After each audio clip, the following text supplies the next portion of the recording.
नमस्कार, मैं प्रशांत द्विवेदी स्वागत करता हूं आप सभी का आपके यूट्यूब चैनल डेरिवेटिव्स क्लास में। आज हम लोग बात करने वाले हैं क्लास 10th के third chapter pair of linear equation in two variable की। इस चैप्टर को पढ़ने से पहले आपको कुछ बेसिक कॉन्सेप्ट क्लियर होने बहुत जरूरी है कि linear equation in one variable क्या होता है, इन टू वेरिएबल क्या होता है, उसके स्टैंडर्ड फॉर्मेट में क्या है।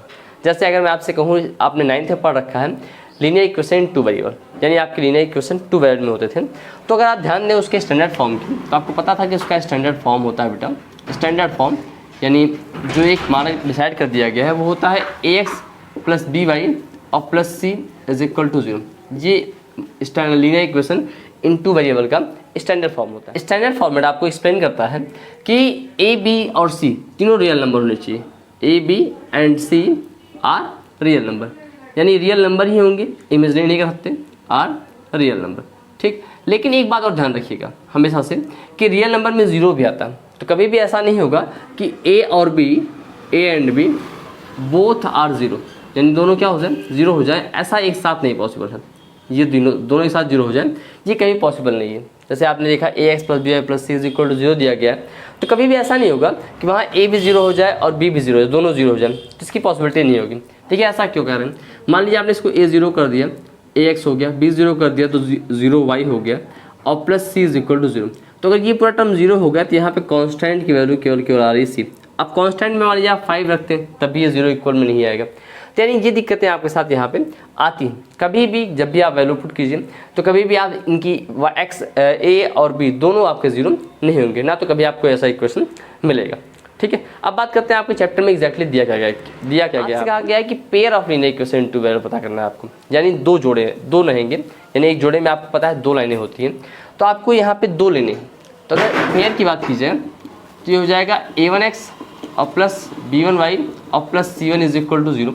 आप जब भी पेयर में करेंगे तो पहला इक्वेशन ये हो गया। दूसरे की बात की जाए तो वो हो जाएगा a2x और प्लस b2y और plus c2 is equal to 0। ये आपके 2 इक्वेशन हो गए जब भी आप पेयरिंग में लेंगे, ये आते हैं। अब इस चैप्टर में हमें पढ़ना ये है कि अगर 2 लाइनें आपको दे रखी हैं तो 2 लाइनें अगर एक ही प्लेन में हैं तो आपस में उनका क्या रिलेशन होगा। जैसे आप ये जानते हैं अगर 2 लाइनें एक प्लेन में दी गई हैं तो वो या तो एक दूसरे को टच करेंगे, यानी कट करके इंटरसेक्ट करके निकल जाए, या तो वो एक दूसरे के ऊपर ओवरलैप करेंगे, या तो ओवरलैप होंगे, या तो वो पैरेलल हो जाएंगे। 3 रिलेशन होता है। तो इस पूरे चैप्टर में हम लोग को ये तीनों चीज़ें पढ़नी है। लेकिन इससे पहले आपको ये बातें बहुत अच्छे से क्लियर होनी जरूरी है कि आप अगर किसी लाइन का ग्राफ ड्रॉ करना चाहते हैं तो कैसे ड्रॉ करेंगे, या आपके पास जो मैंडेटरी चीज़ें होनी चाहिए वो क्या क्या होनी चाहिए।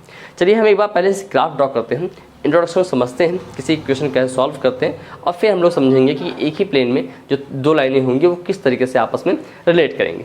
ठीक है, चलिए स्टार्ट करते हैं। जैसे मान लीजिए मैंने आपको एक इक्वेशन दिया कि 2x plus 3y is equal to 6। ठीक है, 2x plus 3y is equal to 6 मैंने आपको एक इक्वेशन दिया और मैंने आपसे कहा कि आपको इसका ग्राफ ड्रॉ करना है। क्या ड्रॉ करना है बेटा? आपको इसका ग्राफ ड्रॉ करना है। मैंने आपको बताया था क्लास 9th में, अगर आपको याद हो तो अच्छी बात है, नहीं याद तो कोई बात नहीं। जब भी आप ग्राफ ड्रॉ करना पड़े तो ग्राफ ड्रॉ करते समय आपको पहले पॉइंट्स पता करने होते हैं। इस टाइप से आप एक बॉक्स बना लीजिए जिसमें आप पॉइंट पता करते हैं कि वो लाइन जो है वो एक्स एक्सिस को और वाई एक्सिस को किस पॉइंट पर कट कर रही है। ये चीज़ मैंने आपको बताई थी। इसमें क्या करना है कि आपको एक कॉलम एक्स लेना है, एक कॉलम वाई लेना है। अब एक चीज़ मैंने आपको उस क्लास 9th में बताया है कोऑर्डिनेट ज्योमेट्री में, अगर आपने नहीं देखा है तो प्लीज़ जाके जरूर देख लीजिएगा कि एक्स एक्सिस का इक्वेशन क्या होता है। एक्स एक्सिस का इक्वेशन होता है वाई इज इक्वल टू 0, यानी इस पूरे एक्स एक्सिस पे वाई 0 होना चाहिए, और वाई एक्सिस का इक्वेशन होता है एक्स इज इक्वल टू 0। तो अगर आप चाहते हैं कि ये पता रहे कि ये जो लाइन आपकी ड्रॉ है ये एक्स एक्सिस और वाई एक्सिस किस पॉइंट पर कट कर रही है, जब आपको पता करना हो कि एक्स एक्सिस किस पॉइंट पर कट कर रही है तो वहाँ आप वाई इज इक्वल टू 0 मानेंगे, और जब आपको पता करना हो कि वाई एक्सिस किस पॉइंट पर कट कर रही है तो आप x इज इक्वल टू 0 मानेंगे।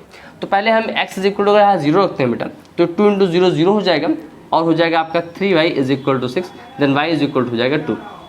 बोलो होगा कि नहीं होगा? और इसी तरीके से अगर हम y इज इक्वल टू 0 रखते हैं तो ये पूरा टर्म 0 हो गया, आपको मिलेगा 2x is equal to 6, then x is equal to हो जाएगा 3। बोलो बात समझ में आ रही कि नहीं आ रही? क्लियर है? ये आपके टर्म हो गए। ऐसे ही देखो मैंने यहाँ पे 3 बॉक्सेस आपके लिए बना रखे हैं। नॉर्मली टीचर्स आपसे कहते हैं कि 2 बॉक्सेस आप बना के कर लीजिए, कोई दिक्कत नहीं, हो जाएगा। मैं भी कह रहा हूँ हो जाएगा, लेकिन 2 रखने के बाद अगर आपकी मान लीजिए उसमें किसी में भी गलती होती है तो आपके क्रॉस चेक होने की कोई चांस नहीं। इसलिए तीसरा जरूर रखिए, ये मेरी व्यक्तिगत सलाह है, बुक में नहीं दिया गया, लेकिन मैं आपसे पर्सनली कहता हूँ कि 3rd पॉइंट जरूर रखिएगा। यहाँ पे आप x की वैल्यू मान लीजिए आपने 1 रख दिया, क्या पुट किया 1 पुट किया, तो जैसे आप यहाँ 1 पुट करते हैं देन यू विल गेट 2 × 1 और plus 3y is equal to 6, तो ये हो जाएगा 2 + 3y is equal to 6, then 3y is equal to हो जाएगा 2 सब जाएगा तो बचेगा 4, then y is equal to हो जाएगा 4/3।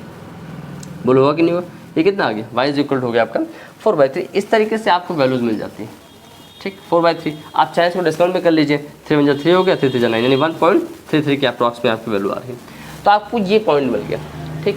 अब इसको प्लॉट करना है, तो प्लॉट कैसे करते हैं आपको बताया गया था, 1 2 3 4 जो भी आपको वैल्यूज़ दी गई हैं, जो भी आपको मिल रही हैं उनकी वैल्यूज़ के अकॉर्डिंग उसको आपको प्लॉट करना है। जैसे फर्स्ट कोऑर्डिनेट क्या मिल रहा है?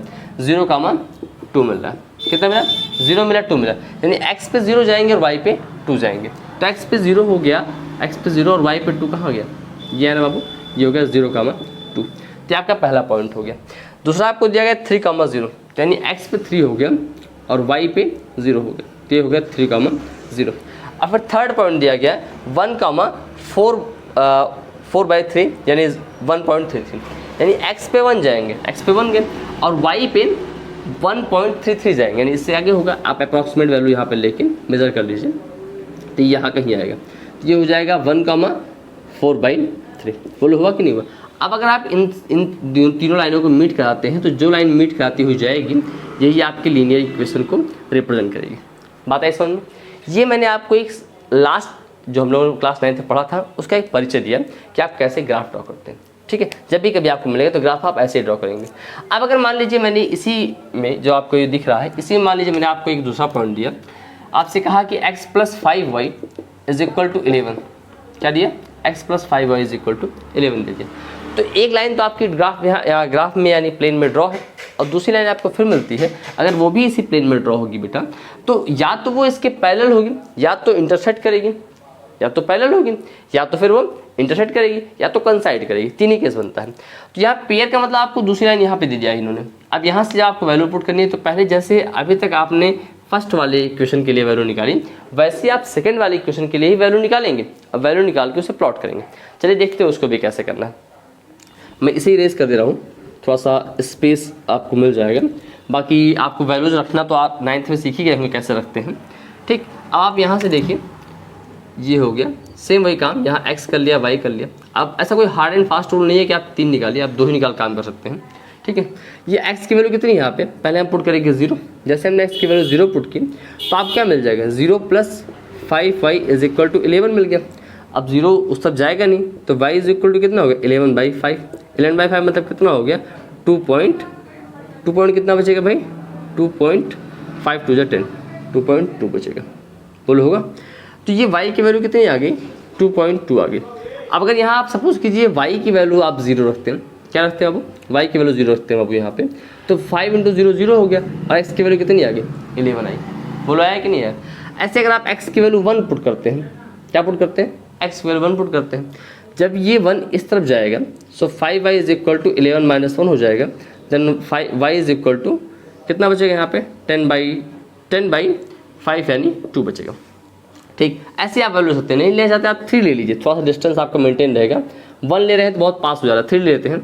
जैसे हमने यहाँ पे 3 ले लिया, पॉइंट 3 उस तरफ जाएगा तब भी आपके पास ऐसे ही कुछ वैल्यू जाएंगे, वो डेसिमल में आएंगे। तो 3 आप उस तरफ गया, मान लिया तो आपका बचा 8 और बाई 5 हो गया। भाई आप यहाँ 3 रखेंगे, 3 ट्रांसफर होगा तो 11 - 3 यानी 8 बचेगा, और 5 से कैंसिल करेंगे तो 5 1 जा 5, यहाँ कितना बचा आपका? 3, और 5 6 जा 30। तो आप 3 लेंगे तो कितना आ जाएगा? 1.6। मैंने पॉइंट केवल इसलिए चेंज किया, बहुत पास हो जा रहा था ये 2 वाला, ठीक। अब इसके पॉइंट अकॉर्डिंग जब यहाँ आप प्लॉटिंग करेंगे, देखिए ध्यान से, फर्स्ट हो गया आपको 0,2.2, तो x पे 0 जाना है और y पे 2.2। अब 2.2 मतलब क्या होगा कि ये पॉइंट कहीं ना कहीं यहाँ कहीं लाई होगा। 1 2 3 ऐसे करके आप प्लॉट करेंगे यहाँ पे 10 पॉइंट्स, 1 2 3 4 5 6 7 8 9 10 करके, तो 2.2 यहाँ कहीं आएगा। तो ये हो गया 0,2.2 हो गया पहला पॉइंट।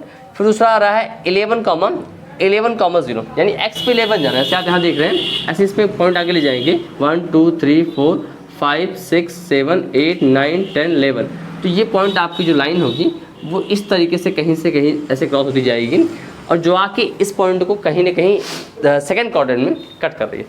तो ये इसके रिलेशन होते हैं आपके कट होने वाले कि 2 लाइनें एक ही प्लेन में दी गई हैं तो कट कैसे करती हैं। ठीक है।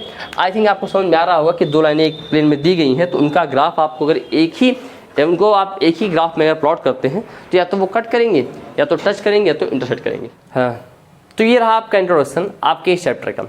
बहुत शॉर्ट वीडियो मैंने बनाया है ताकि आप इसके इंट्रोडक्शन को अच्छे से समझ सकें, ठीक है। अगली एक्सरसाइज में 3.1 में हम लोग को 3 क्वेश्चन करने हैं जो कि काफ़ी बेहतर हैं, उससे वो कई बार एग्जाम में पूछे गए हैं, तो उनको हम लोग अच्छे से पहले एक बार रिप्रेजेंट करेंगे अलजेब्रिक फॉर्म में, और साथ ही साथ में ग्राफिकल फॉर्म में रिप्रेजेंट करेंगे। तो तीनों क्वेश्चन तकरीबन आधे घंटे 40 मिनट टाइम लेंगे, इसलिए मैंने उसको अलग कर दिया। ये आपका इंट्रोडक्शन हो गया, वो आपकी साइज वाली वीडियो होगी, ठीक। इसे ज़रूर देख लीजिएगा। अगर कोई डाउट होगी, कोई ऐसी क्वेरीज होगी तो प्लीज़ कमेंट सेक्शन में राइट कीजिएगा। अपना अपनी फैमिली ख्याल रखिए। मिलते हैं अगले वीडियो में। Bye bye, take care of yourself.